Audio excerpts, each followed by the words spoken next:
Hey guys, this is Josh from passionatepaychecks.com, and we are here in the second part of this video. In the first part, I took a look at how to find hidden keywords using merchant words and an Amazon keyword tracker to find a bunch of hidden keywords that you didn't know that you should be targeting with your product on Amazon. Now that we have these keywords that we found that we should be targeting, what we're going to be going over now in the second video is how to rank these keywords using Amazon search terms. So what does this mean? What do I mean when I say Amazon search terms? What I mean is that this is the place in the that you will place your keywords in the back end of the product listing. Most people do not know how to properly use it, and when people don't know how to properly use it, they're leaving a ton of searches on the table by not doing this correctly. You can see the image on your screen that shows the boxes for the search terms this probably looks familiar to you if you've created a product listing within Amazon. Most people do it wrong, and I'll show you what they normally do and why it's wrong in a second. But this is the main thing that we were going to be looking at and using to rank these hidden keywords that we found. Some of the tools I'll be using in this video to do this is a character counter, Amazon Seller Central account, where you have to go to get to these keyword search terms, and then the keywords that we found from the last video in part 1. So yes, I know there's a ton of other ways to rank these keywords, but I'm going to be using the search term box just because I feel like that's what needs to get talked about the most, because most people do it wrong. And putting the keywords in the search term box have the quickest turnaround and the quickest effect on your rankings within Amazon. So you'll see right away what kind of rankings you will get from using the search term box correctly. Obviously, you could put these keywords that we found in the product title, the bullet list, and product description to rank for it as well. Use Amazon pay-per-click, super URLs, product giveaways, etc. There's tons of different ways you can rank for keywords in Amazon, but this video we're mainly going to be talking about how to use Amazon search terms to rank your keywords. So let's get started. Okay guys, really quick, before what we're going to do is these are all the keywords that we found in the first part of the video to be hidden keywords that we didn't know much about. So the green one, the keywords that are green that are highlighted green, tongue twister. So the keywords that are highlighted with green are keywords that we are ranking somewhere in the top 300 in Amazon for. The blue keywords right here are the keywords that we're ranking nowhere in Amazon for. So we're ranking outside of the top 300 products for that keyword. So for example, if people search Target for bow and arrow, we're not ranking in the top 300 for this. And I know this because I'm using the AMZ1's keyword tool right here. All these keywords right here, out of the not in the top 300. All these keywords right here, and all these keywords right here are just prime keywords for us to be ranking for that we're missing out on by not including these keywords somewhere within the search terms for your product. So that's why I highlighted these keywords blue, to kind of give you an idea of the keywords that this product right here is not targeting. For this product is these keywords that I forgot to mention this is the example product that I was using to get these keywords, and these are the keywords that it's based off of. So so this is where we are going to take advantage of the keywords search terms right here in Amazon's backend. So here I am in the back end of Amazon Seller Central in the product editing, the product listing. What we're going to do is come down here to the search terms right here. So this is what most people do. So if I was selling this product right here, the crossbow archery target, what I would do for the first one, I would do crossbow target. The next one I would do, let's see what they have. I would do crossbow target. I would do archery target. Archery target. Let's look at some other keywords. Archery target block. Bow and arrow target, crossbow block. So that's how I'd fill this out if I didn't know anything about how to use this Amazon search terms right here. This is how I'd fill it out. I just put the main keywords, the 5 biggest keywords that I want to rank for, and just put them all in here. And this is actually what I did when I first started my own product. But you see, the problem is with this is that you're repeating so many keywords right here. Look, target, target, target, target, block, block, archery, archery, crossbow, crossbow. See how many times you repeat the same keyword you should not be doing that, because all the keywords that you put in here, in all 5 of these, Amazon will count for 1 time. So even though you said crossbow target here and crossbow block here, if you would have left out crossbow down here, you would still be ranking for crossbow target and crossbow block, because you have crossbow here and block here. You have crossbow here and target here. So you see what I'm saying? So you only need 1 archery, 1 target. You only need 1 of each word. So archery, target, we already have archery, we already have target. That can go, block is new, bow and arrow is new, target we already have, block we already have. So you see how we would be ranking for all those first 5 keywords that we had right here with only these words right here. This is because Amazon takes all of the words that you put in here that are separated by a space and just jumbles them up in any which way that people would search for, and then that is what your product will be searched for. So I hope I explained that clearly enough to you, and I'll kind of show you exactly how I would go about ranking all of these keywords that we have right here. So first thing that I would do is go over to this character counter right here, because on each line right here, this line, this line, this line, this line, this line, you can have 50 characters. So what I would do is I would copy this, come over here, paste that in there, and then keep putting individual keywords until you get to 50, and then paste that into the first line. So crossbow target, let's go back to here and just start working our way down. So archery target is a main phrase. Let's go back here.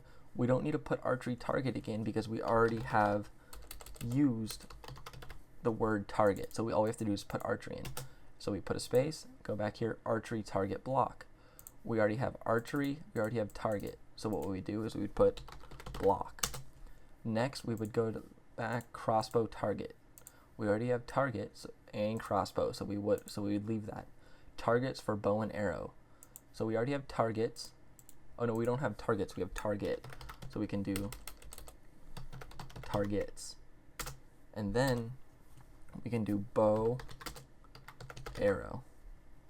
Okay, so there we go. We have 47 characters right here, which is pretty close to 50, so that's what I'm going to do. I'm going to copy this, add that to the first line right there, and there you go. Our first line is filled out with all the keywords that we want to be ranking for. So the next thing we're going to do is we are going to go back here, delete this. Actually, we should probably keep that just so we know, so we have a reference of what keywords we've used already. So we're at 47, so once we get to 97 characters, we need to stop. So we're going to go back to here.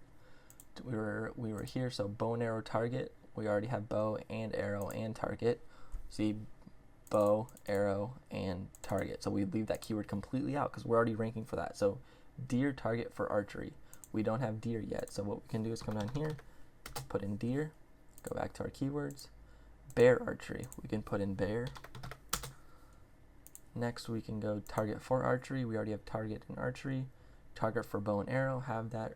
Archery target foam, we can put foam because that's a new keyword, but if you see, we already have our archery and target, so we can leave those out. Go back here, archery targets, already have that. Target archery, have that. Archery target paper, I'm not too sure if our product would qualify under archery target paper, but I'm just going to keep that paper just to show you guys an example. Archery target mat, we can put mat. Go back to here. Archery target deer, already have those 3 keywords. Archery target arrows, I'm pretty sure arrows is new because we have arrow, but we don't have arrows, so that's a new keyword. Back to here, archery target for kids. Kids is a new one. Go back to here. Target crossbow, we both have those. Youth archery target, we don't have youth yet. There we go. Turkey target archery. Turkey. Okay, so there we go. So we are at 96 characters, and these right here is 47. So right here would be 49, or no, 47, my bad. So copy this, and then we're going to paste this into the second row right here. Boom, there we go. So now we have 2 full lines full of keywords that we want to be ranking for. Next, we can continue on. Going down, archery targets block, already have those. Archery targets paper, crossbow targets. Shooting is a new one. Shooting. Archery targets for shooting. Archery target bags. Bags is a new one. Practice bow and arrow. Practice is a new one. Let's see. We're almost running out. Target arrows for archery. So that actually is all the keywords that we have from this, just from these this small batch of keywords that we found. So that would actually, so let's just put this in here, delete that. Okay, so having these keywords right here, those, these, and these, will make us eligible, will make our product eligible to rank for every single one of these keywords right here, just by having those keywords. So it'll make sure that we are eligible to be ranking for every single one of these keyword search terms just by having these main words and not repeating ourselves within these keyword search terms. So obviously we only have filled out about half of the search terms that we could be using. So what we could do is we could go back to here and just search for archery target, and then we can see a bunch of the auto suggestions from Amazon ourselves. So for kids, mats with stand. So I mean, obviously this isn't a stand, but we could still use that just for an example here. So add that in stand. And then what else you can do is you can just search archery target or whatever your keyword is and just kind of look at what other people have in their titles and go off of that. So open target, open, we could add open to it. And guys, obviously this is not my product. I do not have like experience with these type of products, so I'm not sure all the type of keywords that we should be targeting, but I'm just going off of just quickly glancing at this and kind of just showing you exactly like the process that you should be using, not necessarily if this is the correct keywords, but it's the right process. So I hope you guys kind of understand that. So I'm looking here and I'm not really seeing a whole bunch more. So obviously if this was your actual product, you can put in a lot more research and you would know other keywords to use right here. But I basically just want to explain to you how to use Amazon search terms to properly make your product listing eligible for these keywords right here. So now that we have all these keywords, I would save this, and then what you could do, so you see all these keywords right here that we aren't ranking for. I guarantee you, now that we put some of these keywords that are within these keywords right here, so now that, for example, right here we look at target for bow and arrow. Now that we have target, and then we have bow and arrow right here, I can guarantee you that we would start to rank for this keyword right here, target for bow and arrow. I guarantee you that within a couple days we would easily slide in the top 300 and we would start to be ranked probably in the top 50 at least for that keyword, just because we included a couple of these keywords within the Amazon search terms. So like I said, you can also use other ways that we talked about, such as putting those keywords in the product title, the bullet list, the product descriptions, however you want. You could put these keywords right here somewhere within your product description or your product listing, and you will start to rank for it better. So that's probably going to wrap up this second part of this video. I just really wanted to explain to you guys the proper way to use Amazon search terms, the right way, and to get the most use out of it so you can rank for the most keywords possible, because a lot of people don't know how to do this correctly, and I want to show you the right way to do it so you guys can go out there and rank for all types of keywords now. And if I was the owner of this let's go back. If I was the owner of this product right here, I would add in all of these keywords right here to my search terms. I would also probably add in a lot of these keywords to the product description as well as the bullet points, because they have 2 bullet points and a very small description. So there's a lot more room to add in these keywords that we found really quickly. Actually, all these keywords we found into this listing right here, and this listing would probably double their sales just by doing this keyword research and adding in the keywords that they found. So really cool stuff, and it will really help your product by doing a full in-depth keyword research on your product and on your niche to increase sales after your product's already selling a little bit. You know what kind of keywords are doing good and what keywords need more help. The keywords that need more help, you can add them to the product descriptions, the listing, the title, and the back end of Amazon search terms. So that's going to do it for this video. I hope you guys enjoyed it, and I hope I explained it well enough in terms of the search terms right here. I hope I explained this well enough and you guys kind of understand the logic behind it and the right way to do it. So hope you guys enjoyed it. If you have any questions or any comments, let me know. I'll try my best to answer them. But thank you guys for watching, and if you guys didn't watch the first part of the video, go back, watch the first part of the video, and the second part of the video will make a lot more sense to you. So if you watched both of them, thank you. Hope you enjoyed, hope you learned something, and let me know in the comments below. But aside from that, this is going to wrap up the video. Thank you for watching, and make sure to follow me over at passionpaychecks.com.